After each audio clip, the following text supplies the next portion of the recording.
Apa khabar para pendengar cerita seram The Haunting Cruise dan PN? Pada malam ini, Brother Fai akan kongsikan kepada anda sambungan kisah daripada karya R.S. Suzy. Tajuknya adalah Rumah Sakit Bahagian 2. Assalamualaikum. Kisah di bawah ini adalah sambungan bahagian kedua Rumah Sakit. Kisah yang ketiga ya. Dr. Ramjit Singh, seorang pakar ortopedik, sama seperti staf-staf hospital yang lain. Individu berpangkat kedoktoran juga harus bertugas mengikut putaran shift yang telah ditetapkan. Inilah kisah pengalaman seram Dr. Ramjit Singh, seorang doktor pelatih yang baru saja dilantik sebagai doktor sepenuh masa di hospital itu. Pada satu malam, Dr. Ramjit ditugaskan di ward RA10 hospital, iaitu bahagian ortopedik ringan. Waktu rehat pun tiba. Dr. Ramjit keluar dari kaunter jururawat dan menuju ke lift untuk turun bawah membeli sandwich segera dari mesin vending. Lift yang digunakan adalah lift khas, hanya untuk kaki tangan hospital, di mana lift tu boleh turun ke aras basement, di mana laluan menembusi bilik mayat. Dr. Ramjit lebih senang menggunakan lift tersebut kerana cepat. Maklumlah, tak ada pelawat yang menggunakannya dan hanya staf yang berurusan tertentu saja menggunakannya. Dr. Ramjit pun mendapatkan secawan kopi panas dan sandwich telur mayones. Lalu dipanaskan. Sandwich dalam ketuhar tersedia sambil menunggu. Dr. Ramjit memerhatikan keadaan kantin yang gelap dan sunyi. Jam 2.45 pagi. Memang menyeramkan suasana di situ. Dr. Ramjit terdengar seperti tongkat beroda yang dibuat sangkut paket cecair drip berisi sodium klorid. Diheret perlahan-lahan dan datangnya dari arah kanan, di mana letaknya lift dituruninya tadi. Dr. Ramjit membiarkannya dan mencapai sandwich yang telah siap dipanaskan. Dia pun berjalan menuju ke lift tadi. Lift memang sudah berada di aras tu dan di dalamnya berdiri seorang pesakit yang membawa tongkat drip. Kejap. Okey. Terima kasih, pakcik. Dr. Ramjit berlari kecil untuk tidak terlepas lift tu. Dia pun menekan aras 10. Yang hairan, tiada nombor aras lain yang bernyala di papan kekunci lift. Dr. Ramjit beranggapan mungkin pakcik ni pun ingin ke ward di aras yang sama. Pintu lift tertutup. Tertutup. Okey. Dr. Ramjit berdiri di belakang pesakit tu. Semasa masuk lift, kelihatan wajah pakcik tu pucat lesi dan berkedut kulitnya. Dia hanya tunduk merenung lantai lift. Mata Dr. Ramjit pun memandang dari belakang atas kepala sehingga hujung kaki pakcik tu.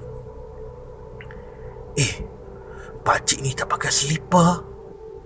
Dr. Ramjit sekali lagi menumpukan matanya ke kaki pakcik tu. Alangkah terkejutnya Dr. Ramjit dibuatnya apabila ada penanda identiti bagi mayat berikat di ibu jari kaki kanan pakcik tu. Ting! Tingkat 10. Bunyi sistem pemberitahuan aras lift menyentakkan Dr. Ramjit yang sedang seram sejuk setelah mendapati penanda mayat berada di ibu jari kaki pakcik tu. Semasa Dr. Ramjit ingin keluar, dia terperasan pakcik tu menekan butang B1, iaitu basement aras 1 yang ada laluan pintas ke bilik mayat. Dr. Ramjit kelang kabut bergegas keluar lift. Setelah lift tu tutup, Dr. Ramjit memerhatikan panel di atas pintu lift yang memaparkan di mana lift berhenti. Lift berhenti di B1. Dr. Ramjit pun terus menuju ke ward di mana dia bertugas tadi, lalu masuk ke kaunter jururawat dan duduk di sudut tempat ruangan khas doktor on duty. Dr. Ramjit pasti, dia pasti itu bukan manusia. Tiada manusia akan menggunakan penanda identiti tu. Penanda tu hanya untuk mengenal pasti masa, hari dan identiti mayat. Dr. Ranjit pun memberitahu dia demam selama 2 hari selepas kejadian tu. Itulah kisah dari doktor pakar ortopedik, Dr. Ramjit Singh. Kisah yang terakhir, Wak Paiman. Seorang security hospital shift malam. Wak Paiman memang tidak percaya benda karut hantu dan berkaitan dengannya lah. Tetapi apa yang terjadi padanya pada malam tu mengubah pemikirannya bahawa wujudnya gangguan makhluk halus. Wak Paiman baru diterima bertugas sebagai security di hospital tu, dan pada shift malam tu lebih kurang jam 1:30 pagi. Wak Paiman sedang membuat rounding dan clocking. Semasa meronda di tingkat bawah, searas bagaimana bahagian unit trauma dan kecemasan, Wak Paiman terasa hendak terkencing. Dia pun bergegas ke tandas hujung koridor. Tandas yang mempunyai kisah menyayat hati. Beberapa tahun lalu, seorang wanita berbangsa Cina lingkungan umur 40-an mengakhiri nyawanya dengan menggantung dirinya di salah satu kubikel di tandas lelaki. Tandas lelaki? Ya, masa tu tandas wanita sedang dibersihkan oleh pembersih hospital. Dipercayai sejurus mendengar kematian suaminya yang diserang sakit jantung semasa mereka berdua sama-sama sedang dalam persembahan opera Cina di kawasan perumahan mereka. Wanita tu memang berpakaian ala-ala zaman kerajaan raja-raja Cina kuno dan mukanya masih ada solekan yang biasa kita lihat dalam persembahan opera Cina semasa mayatnya dijumpai pembersih hospital. Wak Paiman memang tidak percayakan kewujudan hantu. Jadi, disebabkan dia ada berdekatan tandas tu, Wak Paiman pun menunaikan hajatnya di tandas tersebut. Semasa sedang melepaskan hajatnya di mangkuk tandas lelaki, Wak Paiman terdengar suara merdu seorang wanita sedang menyanyi lagu beralunan seperti irama opera dan ianya berbahasa Cina. Jing jing jing jing jing jing jing jing jing. Lebih kurang macam tu kan. Setelah habis urusan membuang air kecil, Wak Paiman ke sinki untuk membasuh tangan dan muka agar dia berasa segar. Suara nyanyian tu masih kedengaran lagi. Kali ini sangat dekat. Wak Paiman pun membuka satu persatu pintu kubikel yang ada dalam tandas. Tak ada seorang pun. Hei, siapalah yang buka radio saluran Cina lama pula? Saja nak takutkan akulah tu. Tiba-tiba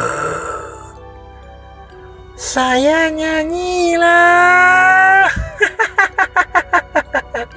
Apa lu fikir di seorang-seorang tu?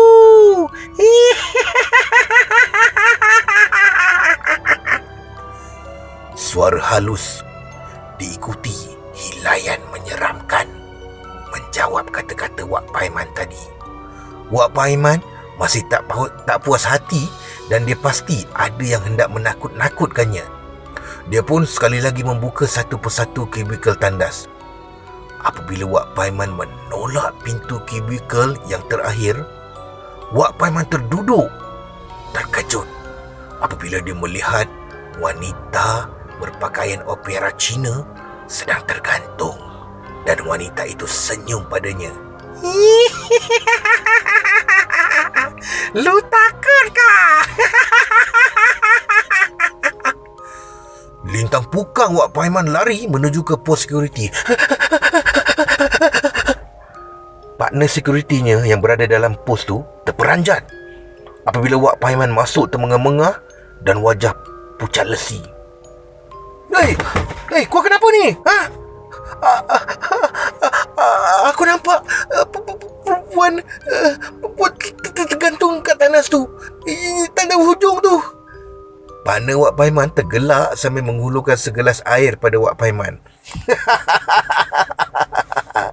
Itulah, kan dah cakap jangan pergi tandas hujung tu malam hari. Itulah awak degil. Hati kering kan? Rasakan Wak. Wak Paiman hanya diam dan duduk mengurut dadanya. Begitulah kisah Wak Paiman yang mengubah persepsinya dalam kewujudan gangguan makhluk halus atau bahasa kasar, hantu. Sekian. Terima kasih, Brother Fah.